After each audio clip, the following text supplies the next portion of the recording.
to Under the Influence, where we literally question everything always. We are not sheep around here, people. We are free thinkers, okay? We think for ourselves, all right? So this is literally a space where we will be discussing all of my favorite topics: conspiracy, murder, true crime, serial killers, cults, okay? All of the things that literally give me life. And if you're watching this, I know that you love that shit too.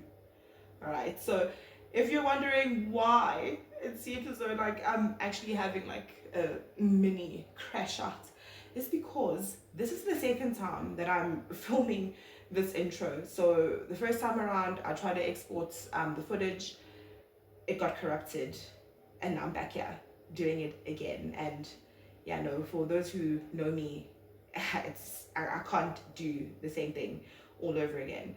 So you'll just have to trust that this is the best version of everything. Do you know what I mean? So if you have not guessed it by the thumbnail, today we will be discussing Jeffrey Epstein, the Epstein Files, people.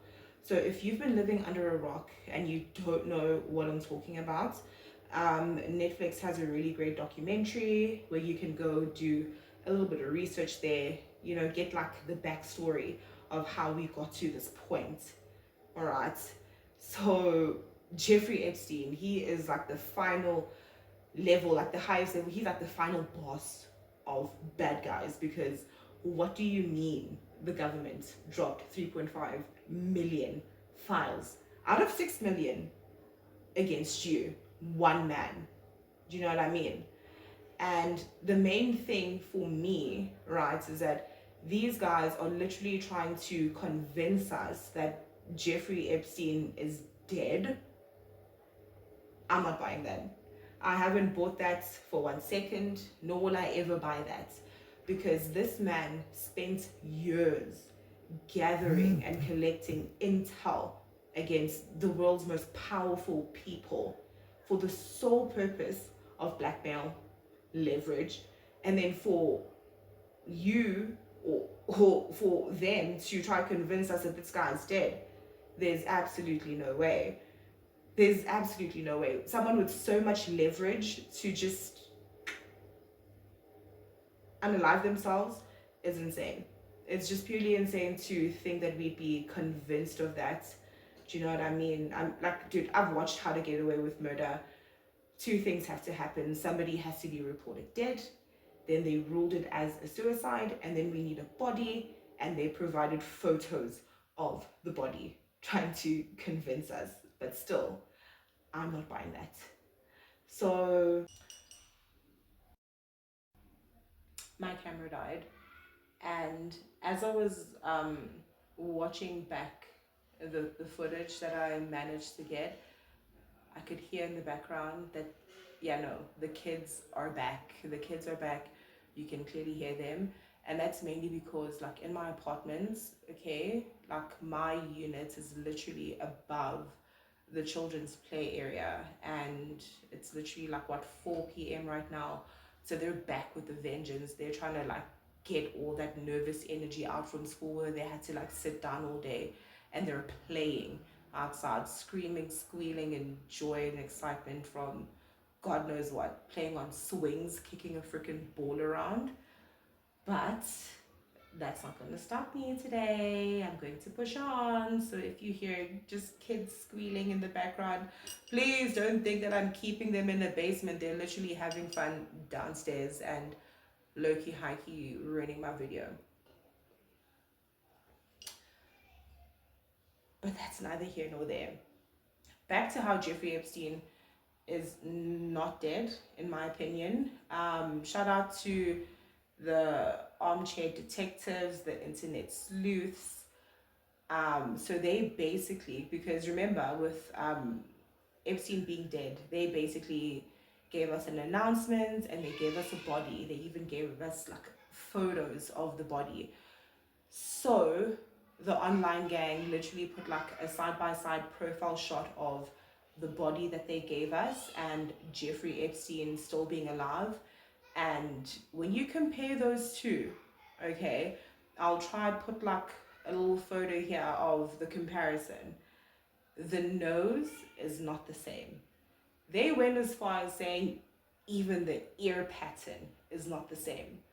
So, bro, come on. And that man's not dead. He probably got swept up like in some black unmarked vehicle, and they put like a body double that kind of resembled him and just expected the world to take it. But here we are. Well, here I am. I'm not convinced. And then that also brings me to like my next topic, and it's like, now circling back to the very first victims, like outside of, well, those victims are also in the files, but like the very first victims from even that Netflix documentary about the guy, whereby it involved like high school girls. Tell me how this guy, yo, and that's one thing about men, guys. Oh my gosh, men are dangerous. Fear men, actually. How did this man convince his girlfriend at the time, which was Ghislaine Maxwell? And Ghislaine Maxwell wasn't just your regular hand, she wasn't nobody. She came from a very wealthy, influential like family, like very influential family, whereby her father was like big in like publishing type shit. So she was basically like a Nepo baby type of vibe. Tell me how this man convinced this woman to go around freaking driving around high schools recruiting girls, bro. Ghislaine Maxwell, according to the victims in the documentary, she was the first point of contact where she'd pull up in a whip outside like some public high school in like like a disadvantaged type area, and be like, hey girls, I've got a old rich man here who's just looking for massages. He'll pay you like 300 bills. Do you get me? And of course, with the target market of like these underprivileged or disadvantaged or poor background type girls, getting 300 bucks to just massage an old guy for a couple of hours, that seems like a sweet deal to them, because how they described it in like the documentary, these girls came from poor backgrounds, like with single like parents, barely making ends meet, and also just they were just teenage girls trying to live life. They need outfits, they want to get makeup, they want to do their hair type shit. So when someone is like, oh, some guys looking for massages will pay you 300 bucks to do that, I mean, I can see how it was enticing and how they like got caught up in all of that. And I just sit here and I'm thinking to myself, and I'm like, oh my gosh, like thinking back to myself, like in high school, like grade 8, 9, 10. If I just got done with school and I'm waiting for like my transport to like take me home, and some random white lady like pulls up in like a big body Benz, and she's like, hey little girl, you wanna like, well, in my currency, like 5,000 rand basically, just to massage like an old guy. I'll probably like, well, me being me back then, I would have been like, fuck no. Because I mean, like back then, grade 8, 9, 10, I had no need for money. And let me explain. When I say that I had no need for money, all I did between grade 8 and grade 10 was literally leave home, go to school, play a sport, go back home. So I wasn't like meeting friends at the mall, I wasn't going out shopping with friends or to the movies with friends or getting food with friends over the weekend. So I literally had no need for money because I was literally not doing any activities that required money. So I probably would have been like, fuck no. But if she caught me, okay, back when I was in varsity as a student and I was eating like noodles, and she pulled up like outside campus and she was like, do you want to like make 5K? Maybe I would have like listened and be like, okay, let me hear you out, like cook, like 5K doing what? But in high school, Jesus, I had absolutely like no need for money in that way where I could be roped into doing all of that. But then that's neither here nor there.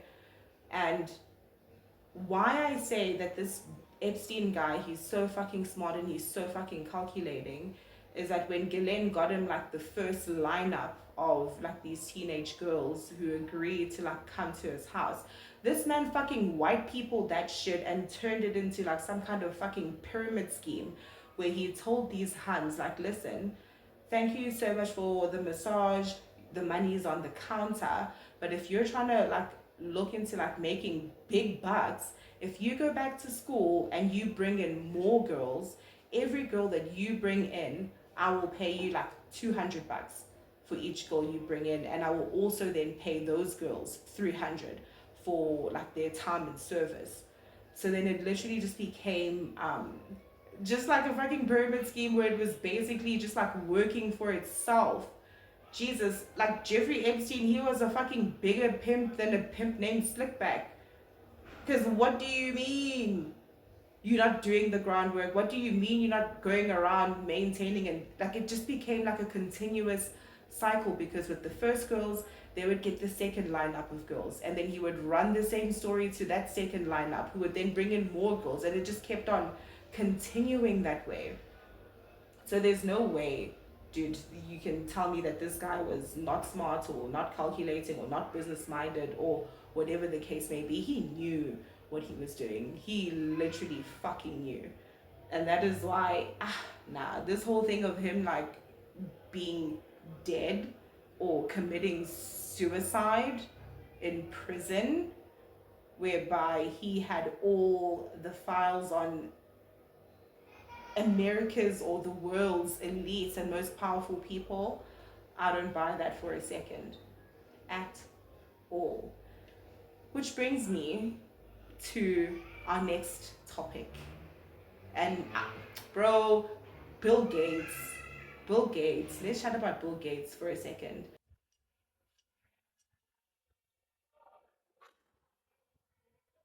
So, my camera cut again. Nothing new. But I'm glad that it did, because I literally just unlocked a memory, okay? Like especially with filming like this video and talking about like all the fucked up shit that men are doing like in the US, it made me think and then remember that this shit is like literally not an isolated incident, and it literally happens worldwide, specifically in my own backyard. I'm talking about right here at home, guys. I literally unlocked a memory from high school, okay? So, for the sake of this story, like the girl that I'm going to talk about, let's just call her A, okay? So, this hun, right, she was literally moving like Ghislaine Maxwell before being Ghislaine Maxwell was a thing or like exposed, like how it is right now. So, this hun was moving mad like that. So, she was like a little bit like older than us, okay? And you know, like in high school, like there'll always be like these cliques or these factions, right? So she approached the cool girls clique or faction, and she was like, girls, do I have an opportunity for you? Big Naz, okay, is shooting the music video for Umlilo this Saturday at Ushaka. All right, bring your bikinis and be prepared to have fun. All right, so obviously the girls are gagged, the girls are excited, the girls are happy, because literally, like back then, Big Naz was literally like all the rage, especially like back home in Durban. They ran Durban, okay? She was like, yo girls, great opportunity, da da da da da. It's happening this Saturday at Ushaka. Bring like your bikinis or whatever. So now I'm thinking to myself, like, shit, that's like so weird, because in my mind, I know for a fact that back then, none of these girls were 18 or older. Let's just start there. So now I'm thinking to myself, let me actually just go check when the music video actually dropped. So I go on YouTube, okay, and I type in Umlilo Big Naz. Tell me why, okay, I cannot find the music video for Umlilo under the Big Naz channel, okay? There is a third party that reposted the video, but there is no Umlilo under the Big Naz channel. And I'm like, hey, whoa. So fine, I go with the third party drop dates, which was 16 years ago.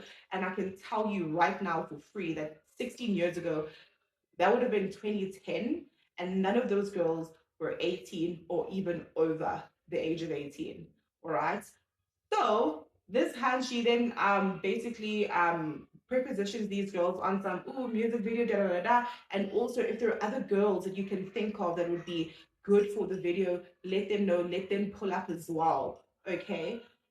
So I got an invite. Okay, they were like, "Oh, come through. It's tomorrow," because this was like on a Friday at school. The video was shot on a Saturday. All right, they're like, "Oh no, it's tomorrow at Ushaka." I'm gassed. I run home. I'm just like beelining home. Can't wait to get there to be like, "You guys, great opportunity. You will not believe. I've been invited to participate in the Big Nuts music video. It's at you, Shaka. Can we just go to the mall right now so I can go get myself a bikini?" My family just looked at me and they were like, so Owi lab, which basically means that that is exactly where you are not going. So I had to sit that one out. So we fast forward to now Monday. So now the girls have done the shoots over the weekend. Now Monday rolls around. Now we're debriefing. Oh my gosh, how was it? And we're like, oh my gosh, it was so amazing. I got to meet this artist, that artist. It was such a blast. Da, da, da, da, da. And I'm like, did you guys get paid? And they were like, no, we didn't get paid, but they did buy us KFC and alcohol. Back then, I'm like, Jesus Christ, this is a vibe. But now when I stop and I think back to it, I'm like, alcohol. But you guys aren't even like 18. Like these were literally underage girls, like I've mentioned. And then I'm like, oh my gosh, what have I been? Then what happened? And they were like, yeah, no, after the shoots, then we went to an after party at Florida Road, some club in Florida Road. And then I'm looking back and I'm like, Aibo, you have to be 18 or older to freaking go to clubs. Do you know what I mean? So now it's literally like, not only did Big Naz have underage girls in bikinis at their music video shoots. There was no parental consent. They were giving these girls alcohol, and then they also took these girls to a club to give them more alcohol. And I'm not even going to get into the stories about after the after party. Do you get what I'm saying? So, yeah, all of this shit is literally not isolated. Men are just weird worldwide. Literally so fucking weird. And because damn babes, please don't like come for me, please don't sue me. Actually even too minded about even using the word allegedly, because I mean if we literally go to the music video, we take stills of those girls, I can literally produce class photos with the year that will show that these girls were underage at that time. But anyway. And wasn't Babes like in high school also when she started dating that guy?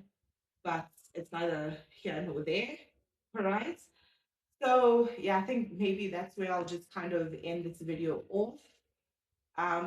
Thank you guys very much for watching. I think the biggest takeaway from this is that there's just a lot of disturbing shit, like human rights violations that are just happening across the world, and I'm just glad that they're currently being brought to light. I mean, like 2 years ago with the whole Diddy stuff, we thought that Diddy was the biggest and the baddest monster. And then fast forward to present day with all the Epstein files, now we see that there has been an even bigger and badder monster lurking in the shadows. So yeah, with that, even with Epstein, dude, like he seems like he's the pinnacle, but I can tell you, like right now, his island is not the first island, nor is it the main island. Do you know what I mean? Like rich people have been doing fucked up shit. And it's so crazy also because when I stop and I look at these things, it's the rich people that are into like all this young girls, kid shit, okay? And then when you look at like the founding father generational wealth type people who were also mentioned in the emails as well, like their shit is also just not even just as fucked up. Everything is just fucked up. But these guys will literally meet on an island. There's always an island on an island, and they will literally have hunting, you know, parties. And yeah, that's just as not, I can't even say that it's even more disturbing because everything about this is very disturbing. But there's one email, I forget the lady's first name. I'll try to put like the snippet of the email there. And she's basically like emailing Epstein on some, oh my gosh, great hunting party. There were so many moon crickets like put into bags, and then literally right underneath that, it says, guess what? They were Edwards. And this lady was referencing a hunting party. So, yeah, do with that what you will. Maybe I'll do a bit of a deep dive into that as well because there's like so much lore about all of this stuff. I mean, there's so many movies where it just shows like where the premise is about like these rich families that do fucked up shit like this. But yeah, maybe I'll just save that for, you know, the next video. But thank you so much for sticking around till this point. I really appreciate it, and I'll see you in the next video.